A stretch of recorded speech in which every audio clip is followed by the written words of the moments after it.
Hey YouTube, Untamed here. So forgive me, I did not bring my microphone with me today, so not gonna be the greatest audio quality, but still I wanted to shoot a quick video and offer up the three, in my opinion, three tips to consider, three things to consider when buying any new vehicle.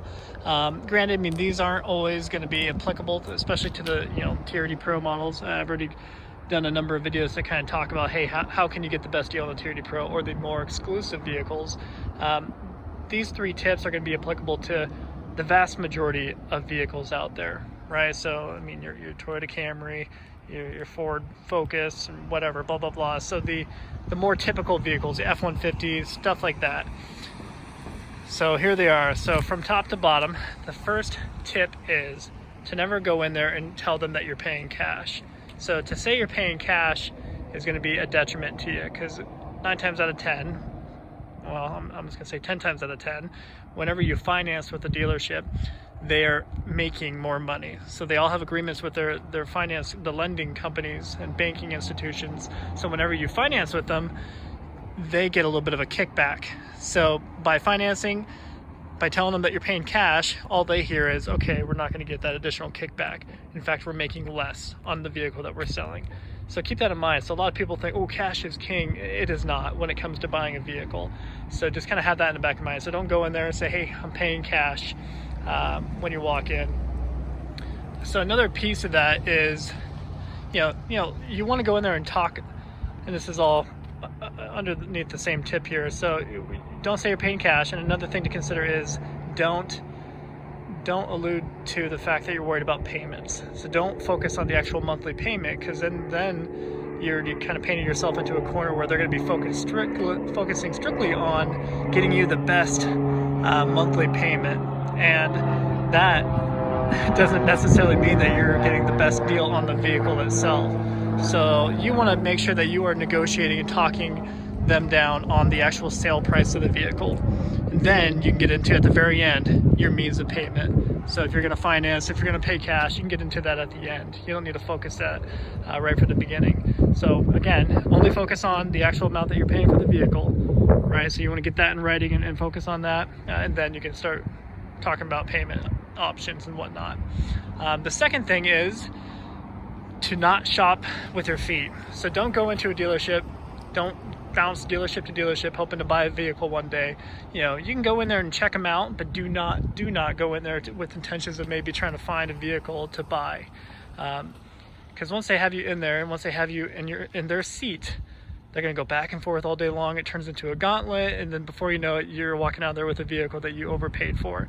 So if you're going to go check them out, try to get a feel for them to see which vehicle you like, yeah, of course, feel free to do that.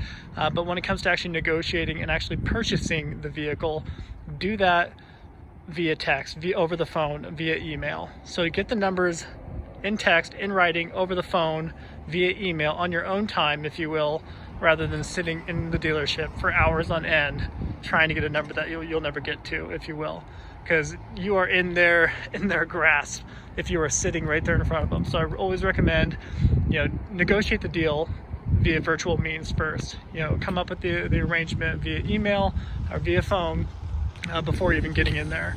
Again, that's going to put you in a much better position. And the final tip is to walk away. So never get too attached, or don't fall in love with these vehicles. And that's the scary part of shopping with your feet. If you're going dealership to dealership and you're looking at these things underneath the beautiful showroom lights, you quickly fall in love. And you're like, oh my gosh, I got to leave here today. If I don't buy this one today, I'll never get this opportunity again. That's the kind of stuff that we start telling ourselves in the back of our mind. And before you know it, we're kind of in a weird pickle. And again, we're overpaying. So that's why you want to, even after you negotiate the deal via email, via text, over the phone, and you get the numbers that you want to hear and see, go check it out. And I encourage you to walk away. Still, even though the numbers are where you want them to be, if you go in there, and you don't need to be a complete, you don't need a tire kick the whole time you're in there, but go in there, check it out, and kind of don't show them that you absolutely love it, and walk away.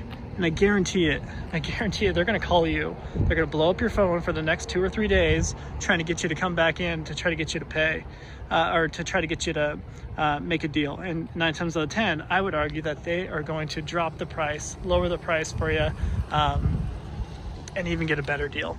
So it's just a matter of, do you have it in you to walk away? So those are the 3 major tips. Number 1, don't walk in there saying you're paying with cash. Only talk the final number for the vehicle. The second one was, well, I'm just gonna jump to the last one. I forgot the second one. Top of my head. Oh yeah, the second one is don't be a, or excuse me, yeah, the second one was to not negotiate in person. Don't shop on your feet. That's what the verbiage I was looking for. So, make sure that you are making the deals and arranging the deals and the numbers via email, via phone. And the last one was walk away. So go in there even after you get the numbers you want to see and walk away. So this guy right here went to Camp Happy Paws today.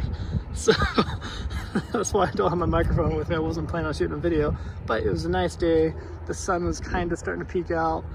It was worth pulling over and doing a puppy dog feature here. Hey buddy.